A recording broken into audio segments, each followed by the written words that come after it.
Hello everyone, in this video I'll be showing you a Shadow Magic Sorcerer multi-class with the Way of the Shadow Monk in Baldur's Gate 3's Patch 8. What's cool about this is the Shadow Monk at level 6 gets an ability that's somewhat similar to the subclass feature the Shadow Magic Sorcerer gets at level 11 where it can teleport to darkness. So we're going to be playing around that, and there's actually some cool synergies here that I can't wait to explore with you guys. This was a requested build, so I think the best thing to start is with the Shadow Magic Sorcerer. This will give you the Constitution saving throw proficiency, and the Shadow Magic Sorcerer is actually really good early on. For cantrips, I like to take Booming Blade, and you'll see why. Bone Chill, Firebolt, and Ray of Frost. And for spells, Shield is invaluable as it'll keep us alive early game, and Magic Missile for the extra force damage and guaranteed hits. We go into Shadow Magic, which gives us a Strength of the Grave. We get reduced to 0 health points, we stand back up. Now for ability scores, this is where it's a little dicey. So from the start of the game, this is what we're going to be using. 16 Charisma, 16 Dexterity, and 14 Constitution. Now, the monk does get armor class from its wisdom value, so we do want a bit of wisdom, but it's kind of tight because you only have so many points, so you'd have to take out of your constitution. Now, the way that we can work around this is that we can actually use the constitution amulet later on in the game and dump our constitution entirely. So only do this in the late game, otherwise use that other stat spread, and then we'll put our points all up into our wisdom here. And you can even, we can go with something like this here, and the final 2 points in like strength. So we'll roll with this here now. And I'll show you the full build and equipment as well in this video. At level 2, we get ourselves a spell. I think Thunderwave is really good. Since we'll be getting in melee range, it's nice to have the option to maybe push someone off of a cliff and insta-kill them. So this is going to be super useful here. We also get our meta magics with Distance Spell and Twin Spell being two good ones. Twinning a spell is nice because you can apply it to something else. Haste is a spell that you can twin to yourself and someone else.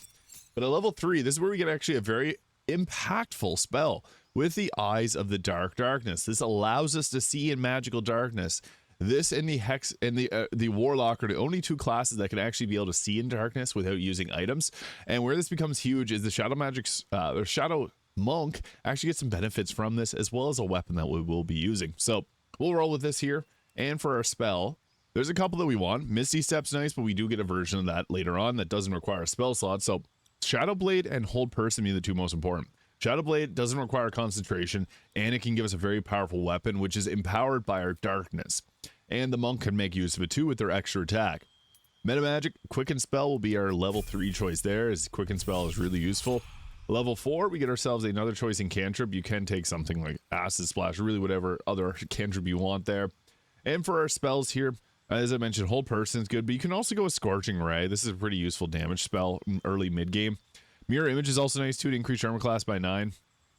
We will be holding our concentration typically on darkness because it's shadow magic. There's 2 shadow classes. We're going to use darkness. I know some people don't like darkness, but this might not be the build for you because it really relies on darkness to get its full benefits because we can teleport to darkness for free. Now for our feat, there's a couple that we could use. We can go in on our dexterity and increase our overall armor class and survivability. We can also go with charisma to give ourselves a better spell save DC. But I think it's actually best in this instance to go higher with dexterity. Yes, we're a spellcaster, but that's not going to be our most impactful feature. Getting our dexterity up gives us not only better weapon attack rolls, it'll also give us better armor class, and it'll give us better initiative. So this, I think, has a better option. You can also go with charisma if you want to get better attack roll or spell attack rolls. At level 5, we get access to some fun spells like Lightning Bolt, Fireball, the classics, even Haste, as I mentioned, as you can twin Haste. But we have a better concentration that we're likely going to want to use, so we can go with that. Lightning Bolt, however, is nice because we can sometimes have people line up in a line coming towards our shadows, and we can just blast them all with a simple Lightning Bolt. And level 6 is when we get our Hound of Ill Omen. This can give us a Hound, which has 42 health. It can bite targets, applying an Omen where we can regenerate our sorcery points from. It also can use Umbral Tangle to bind targets in spot, which is nice too, and it can splinter off into some extra dogs, which is nice because they'll soak up hits for the team and also interrupt concentrations for the enemy. Now for our next level spell, it's hard to go with Fireball. We can go with a counterspell though, or Haste. Haste is good, but we don't have full spellcasting levels, so this does kind of eat into things, and we have another concentration we want to hold, so I want to go with the concentration less spells there just for the reason that. Now at level 7, this is when we can add in the monk, and this is going to give us our bonus action Flurry of Blows and a bunch of different effects here. So you got like unarmored defense, you can add your wisdom modifier to your armor class. That's why I wanted a bit of wisdom. With monk attacks, they can scale off dexterity instead of strength. Your dexterity is higher. We can also use strength potions though if you'd want. Deft strikes, you attacks the monk weapons, deal additional damage. They do a 1d4, and then also we got the bonus unarmed strike, so we can do an extra bonus action attack. You know, the thing is, a sorcerer doesn't always get quicken spell because we only get so many sorcery points. So we got a lot of bonus action abilities like patient defense, step of the wind dash, and disengage there. And at level 3, this is when we can take our shadow monk here. So going into this, we got Shadow Art's Hide, Pass Without Trace. Another version of darkness uses 2 key points, but we want to use our Eyes of the Dark. Let's get dark vision and silence, which is kind of nice to have, and minor illusion. So pretty solid. We'll take all of that there. The big thing is we're going to get a nice benefit at level 6. So we get slow fall, resistance to fall damage. That's cool. Now, I think that the best way to go about this is to take Tavern Brawler, and then we can boost up. I would recommend using a strength potion, and again, we're going to be using constitution. This doesn't really matter. The big thing here is adding our strength modifier twice the damage and attack rolls. If you're using a strength potion, that heavily increases our damage, and we basically can't miss at that point. If you don't want to do that, you can just go with an ability score improvement on your dexterity. So for those that don't want to use any type of strength potions, you don't have to take Tavern Brawler. This just makes it a very powerful class.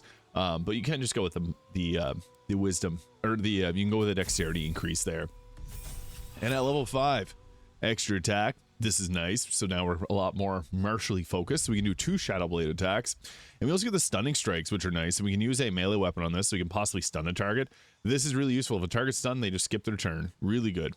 Let's get Cloak of Shadows. Wrap yourself in the shadows, become invisible if you're obscured. So darkness. Woohoo! And finally, for the last level here, we get our subclass feature, the Shadow Step. This also looks like the Shadow Walk that you get from the Shadow Magic Sorcerer at level 11. This will actually give us an advantage on our next melee attack roll, whereas the level 11 ability from the Shadow Magic Sorcerer will give you a distance spell, so 50% increase in your range on spells. What's nice about this is you can use this as a bonus action to teleport, and that's useful without using up your spell slots. And we also ignore resistance and immunity to non-magical damage, and we get a movement speed increase here. So we actually have a lot of mobility. But what it looks like for gear here. So for gear, we can go with a few different options for our hat. The charisma boosting birthright will give us a nice +1 to our spell casting with charisma. This isn't an option that you have to take. However, we do want to use things that are not light armor, like the Helmet of Arcane Acuity, which would work well here, but unfortunately it's light armor, so it takes us out of some of our bonuses. So something like the Mask of Soul Perception for the +2 to attack rolls, initiative, and perception checks can work well too. Or the Hood of Weave if you want to add a bit more spell casting. That is another good option. You can even do the Pyro Quickness hats. Whenever you do, if we drop a fireball, we can actually get an extra bonus action, which is nice because then we can use like the Flurry of Blows here to be able to attack again. So that's another cool option that we got. I also like the Cloak of Protection for the better armor class, although you can go with the Deathstalker Mantle. That actually probably works best here. Vest of Soul Rejuvenation. This is Act 3 item, so it's one of the ones that you rush towards and get, because this gives you the greater Kashigo counter, so you can make an unarmed strike against anyone that attacks you and misses. It gives you a +2 in your armor class, and it can heal you if you succeed on a saving throw. Prior to this, use the best available that you got. The Potent Robe works well here, so your cantrips deal additional damage equal to your charisma modifier, and you get temporary health points and a +1 armor class. You can also use the Robe of the Weave if you really wanted to, or really any other robes that you get early game. The Protect These Sparks wall can be good if you want to focus on lightning charges and do gear based on that. So you got other options. The Garb of the Land of the Sky can give you the Blade Ward with the patient defense. So yeah, use your best available, but once you get to the end game, it's just going to, or once you get into Act 3, it's Vest of Soul Rejuvenation. Likewise with gloves, there's a lot of gloves that'll benefit monks, which gives different elemental damage types in your attacks. Until you get the Gloves of Soul Catching, use your best available, your favorite elemental damage type. Cold works well too. The Gloves of Soul Catching will give you additional 1d10 force damage, can give you advantage on attack rolls after you do a punch, and it boosts up our constitution, although we are using constitution boosting gear. And evasive shoes, better armor class. You can also go with like the Boots of Stormy Clamor here if you would like, or even the Disintegrating Nightwalkers, which will give you a Misty Step early game. That can be really nice too. As for the weapon, we want to have Dolar Amaris in our offhand. I'll get to the weapons in a sec because there's a cool way of doing this. The Amulet of Greater Health, as mentioned, this is how we're able to dump our constitution and get ourselves wisdom. We also got the Strange Conduit Ring. So when concentrating on a spell, we deal additional 1 to 4 psychic damage. What's crazy is we got darkness that we want to hold as a concentration. Boom, there we go. And the Ring of Protection gives us a better armor class. We also have the Hell Rider Longbow for that +3 to initiative. But the thing we want to do is we want to take any staff, so Marka Heshker or the Staff of Spell Power, and we're going to go with the Arcane Battery. Once we use the Arcane Battery, we can then use a upcasted Shadow Blade and then get ourselves the very powerful Shadow Blade. So this will now be a 3d8 plus, I have the strength potion next, so +8, and you have advantage on attack rolls against lately or heavily obscured targets while using this blade. And darkness triggers this, so we'll get advantage on our melee attacks. It's really nice. And then what we can do is in our offhand, we can add the Dolor Amaris. So if we hit a critical hit, that gets an extra 7 damage. And since we have Shadow Blade, psychic damage is doubled with the Resonance Stone. That's an extra 14 damage on critical hits. We'll be one-shotting people with no real effort. Turn off dual wielding so you don't do your offhand attack, because we got bonus action punches that we want to do. So this is weird to be able to use the monk and actually have it focus on weapon attacks and spell casting, and it all works well together. We also have our stunning strike melee there. As you can see, it does a bunch of psychic damage and possibly stuns a target. This is upwards of 64 damage, and then our flurry of blows are upwards of 64 damage. So action, and bonus action, you get a lot of damage out. So the first thing we want to do is summon in our Hound of Ill Omen before we get into combat, because this will actually last until it's permanent. It doesn't last until long rest. It's always around, so if you keep it alive, it'll be there for you. And after that, we always want to use our Eyes of the Darkness, because this is extremely useful, so it obscures and blinds creatures within it, and you can't make attacks in or out of it. So I set up here with our darkness, and the nice thing about this again is it powers up our melee attacks. And since we took the booming blade from the sorcerer, we got our booming blade, which does 3d8 psychic damage plus a 1d4 of psychic from the strange conduit ring, plus the 2d8 thunder damage, and then a 3d8 if they move. This is pretty crazy. And on top of all of that, we got advantage, and they're also blinded, so boom, you can go ahead there. It's likely going to do a good amount of damage, 56, 6, and 10. So yeah, that's almost 70 damage there. Absolutely incredible. Now the nice thing is darkness can mess with the enemies here, so we're basically just have these here fighting against us, but we can always add in more to this fight because they don't really know what's going on at this point. So I actually think it's best to go around and just do our melee attacks as much as we can, but then we also got something else we can do. So the stunning strike here, the melee version, it can stun a target, so if we don't end up taking them out, we can also just have them stunned.